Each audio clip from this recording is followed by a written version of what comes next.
Estimados compañeros, mi nombre es Juvencia Muñoz Rendón. Mi número de matrícula es 1901-5384. El nombre del reto es el reto número 2, la jurisprudencia. El nombre del módulo es el juicio de amparo 1. La licenciatura es en Derecho. El nombre del asesor es la doctora Sofía Pérez Fuentes. La fecha de hoy es 23 de mayo del 2022. La actividad consiste en analizar 3 casos de jurisprudencias y contestar las siguientes cuestiones. En el caso número 1, el método de integración se refiere a la reiteración. En la jurisprudencia, en un mismo criterio se reitera. La votación obtenida es fundamental para su integración. En este caso se ejercieron los 4 votos de las salas y por mayoría de votos de los tribunales colegiados, como lo establece la Constitución Política de los Estados Unidos Mexicanos en su artículo 94, fracción primera, donde se deposita el ejercicio del Poder Judicial de la Federación en la Suprema Corte de Justicia, en un tribunal electoral, en tribunales colegiados de apelación y en juzgados de distrito, y en el párrafo 11 referente a las razones que justifican las decisiones contenidas en las sentencias dictadas por el Pleno de la Suprema Corte de la Justicia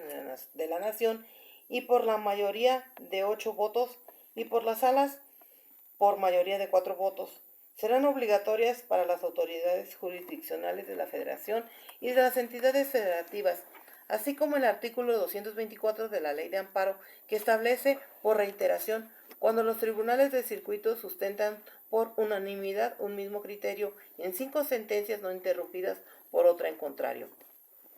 Respecto al caso número 2, que consiste en identificar cuáles son los razonamientos para que la jurisprudencia primera, diagonal J, 78, diagonal 2018, décima, 93, diagonal 2013, décima, fuera sustituida por la jurisprudencia primera, diagonal J, 78, diagonal 2018, décima, emitida por la primera sala de la Suprema Corte de Justicia de la Nación. Uno de los razonamientos se basa en que la jurisprudencia por sustitución surge cuando las tesis reemplazadas fueron obtenidas por reiteración o contradicción, como se manifiesta en el auto donde se considera improcedente el juicio de amparo indirecto en la contradicción de tesis, donde el acto reclamado no afecta indirectamente la libertad del quejoso, como lo dejó manifiesto en el amparo interpuesto en la audiencia inicial y por lo cual es improcedente. Otro razonamiento es que los tribunales deberían proporcionar argumentos suficientes para que justifiquen el cambio de criterio, en este caso la interrupción de la jurisprudencia, y dejar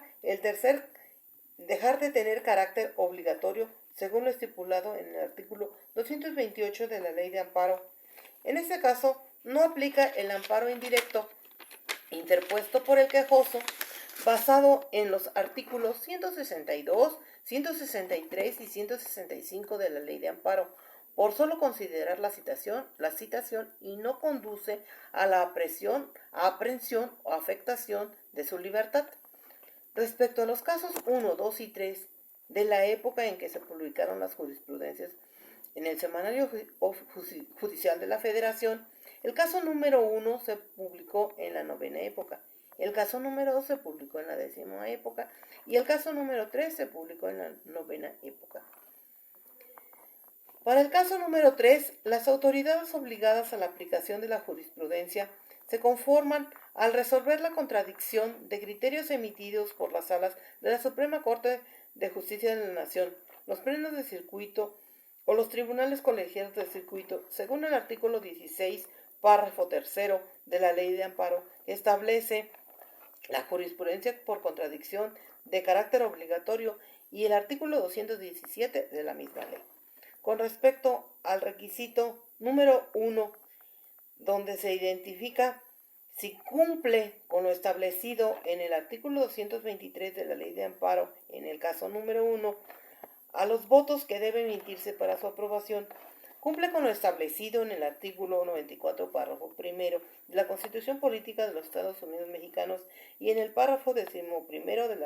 de nuestra Carta Magna, así como en el artículo 224 de la Ley de Amparo. Como conclusión, mi opinión es que la importancia y la utilidad de la jurisprudencia radica en que la ley fija los términos que sea obligatoria la jurisprudencia,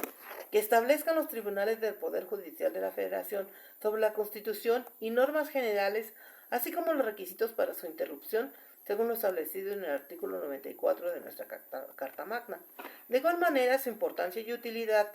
radica en resolver la inconstitucionalidad de una norma general cuando los tribunales colegiados del circuito establezcan jurisprudencia por reiteración o la Suprema Corte de Justicia de la Nación por precedentes, en la cual se determine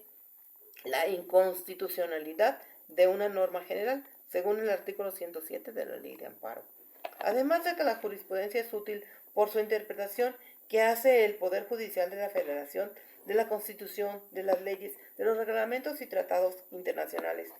La función tan importante que cumplen los tribunales superiores de justicia al descifrar la norma, la obligatoriedad de la jurisprudencia por el Poder Ejecutivo y las facultades legislativas de la Suprema Corte de Justicia de la Nación. También es útil porque proporciona los elementos para modificar y cambiar los parámetros de actuación de impartición de justicia en este mundo globalizado, su interrelación con el proceso de internacionalización y las consecuencias que generan los órganos encargados de la tarea de desempeñar las normas. La herramienta principal de diálogo es la jurisprudencia, a través de un contacto permanente con la sociedad y su obligatoriedad. El órgano por excelencia es la Suprema Corte de Justicia de la Nación, así como los métodos de integración donde se establece jurisprudencia por reiteración, contradicción y sustitución. De esta manera se consolida a los tribunales colegiados como artífices de la interpretación de legalidad, además de dirimir las controversias constitucionales donde los órganos obligados analizan la posible contradicción en una ley o un tratado internacional y la Constitución Federal a efecto de que se declare la invalidez de la norma inconstitucional. Su objetivo radica en desdeñar si el contenido de una ley o un tratado se encuentra en oposición con una norma a efecto de preservar la supremacía de la Constitución,